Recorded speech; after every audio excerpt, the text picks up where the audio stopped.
শেখ হাসিনাকে কি ফেরানো হচ্ছে? আওয়ামী লীগের উপর থেকে নিষেধাজ্ঞা তোলার জন্য দিল্লির চাপ। আসসালামু আলাইকুম।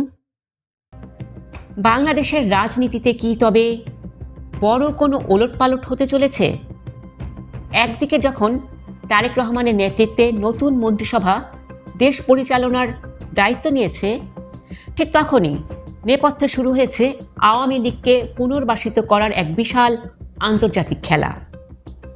ভারতীয় লবি থেকে শুরু করে সজীব ওয়াজেদ জয়, সবাই এখন মরিয়া। নিষেধাজ্ঞা তুলে নিয়ে আওয়ামী লীগকে কি আবার রাজনীতিতে সুযোগ দেওয়া হবে? কেন ভারতের সাবেক রাষ্ট্রদূত বিনা সিকরি বলছেন যে নতুন প্রধানমন্ত্রীকে এই নিষেধাজ্ঞা তোলার কথা ভাবতে হবে? আজ এই দীর্ঘ ও জটিল রাজনৈতিক মার প্যাচের আদ্যপান্ত আপনাদের সামনে তুলে ধরব। ভারতের সাবেক হাই কমিশনার বিনা সিকরি সম্প্রতি এক সাক্ষাৎকারে স্পষ্ট ইঙ্গিত দিয়েছেন যে বাংলাদেশ সরকারকে আওয়ামী লীগের উপর থেকে রাজনৈতিক নিষেধাজ্ঞা তুলে নেওয়ার কথা গুরুত্ব দিয়ে ভাবতে হবে। তার মতে জামায়াত ও বিএনপি জোটের ভোট প্রায় সমান ছিল, তাই ভারসাম্য রক্ষায় আওয়ামী লীগকে দরকার। প্রশ্ন উঠছে, বাংলাদেশের অভ্যন্তরীণ রাজনীতিতে দিল্লির এই হস্তক্ষেপ কি নতুন সরকারের উপর চাপ সৃষ্টি করছে? খোদ তারেক রহমানের সংবাদ সম্মেলনেও ভারতীয় সাংবাদিকরা এই ইস্যু নিয়ে প্রশ্ন তুলেছেন, যেখানে তারেক রহমান সাফ জানিয়ে দিয়েছেন সব কিছু হবে আইনের শাসন এবং দেশের জনগণের স্বার্থ রক্ষা করে। এদিকে আমেরিকা থেকে আইটিভিকে দেওয়া এক সাক্ষাৎকারে সজীব ওয়াজেদ জয় এক অদ্ভুত প্রস্তাব দিয়েছেন। তিনি বলছেন, তারেক রহমান দণ্ডিত হলেও তিনি যদি প্রধানমন্ত্রী হন তবে জয় তার সাথে আলোচনায় বসতে রাজি। জয় দাবি করেছেন আওয়ামী লীগ ছাড়া নির্বাচন অসম্পূর্ণ।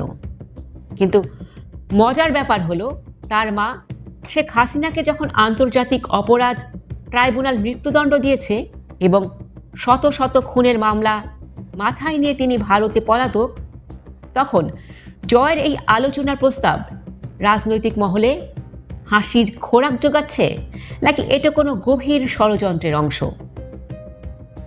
আশ্চর্যের বিষয় হলো, ঢাকাসহ বিভিন্ন জেলায় হঠাৎ করেই বন্ধ থাকা আওয়ামী লীগ অফিসগুলো খুলতে শুরু করেছে। খুলনা, দিনাজপুর এবং পঞ্চগড়ে আওয়ামী লীগ নেতাদের সক্রিয় হতে দেখা গেছে। বিশেষ করে পঞ্চগড়ে বিএনপি নেতার নিজ হাতে আওয়ামী লীগ অফিসের তালা খোলার ভিডিও সামাজিক যোগাযোগ মাধ্যমে তোলপাড় সৃষ্টি করেছে। সাধারণ মানুষের মনে প্রশ্ন উঠেছে, জুলাই বিপ্লবের শহীদদের রক্তের দাগ শুকানোর আগেই কি ফ্যাসিস্ট পুনর্বাসনের তোড়জোড় শুরু হলো? আইনজীবী ও বিশ্লেষকরা হুঁশিয়ারি দিয়ে বলছেন, হাজারো খুনের বিচার হওয়ার আগে আওয়ামী লীগকে সুযোগ দেওয়া হবে শহীদের সাথে চরম বেইমানি। দর্শক, বিচারহীনতার সংস্কৃতি কি আবার ফিরে আসবে, নাকি আইনের শাসন প্রতিষ্ঠিত হবে? শহীদদের রক্তের বিনিময়ে পাওয়া এই নতুন বাংলাদেশে খুনিদের পুনর্বাসনের এই তৎপরতাকে আপনি কিভাবে দেখছেন? জয় কি সত্যিই তারেক রহমানের সাথে আপোষ করতে পারবেন? আপনার মূল্যবান মতামত আমাদের কমেন্টে জানান। ইতিহাসের এই জটিল মোড়ে সঠিক তথ্য সবার আগে পৌঁছে দিতে ভিডিওটি শেয়ার করুন, আর নির্ভীক ও সত্যনিষ্ঠ সাংবাদিকতার জন্য আমাদের চ্যানেলটি এখনই সাবস্ক্রাইব করুন।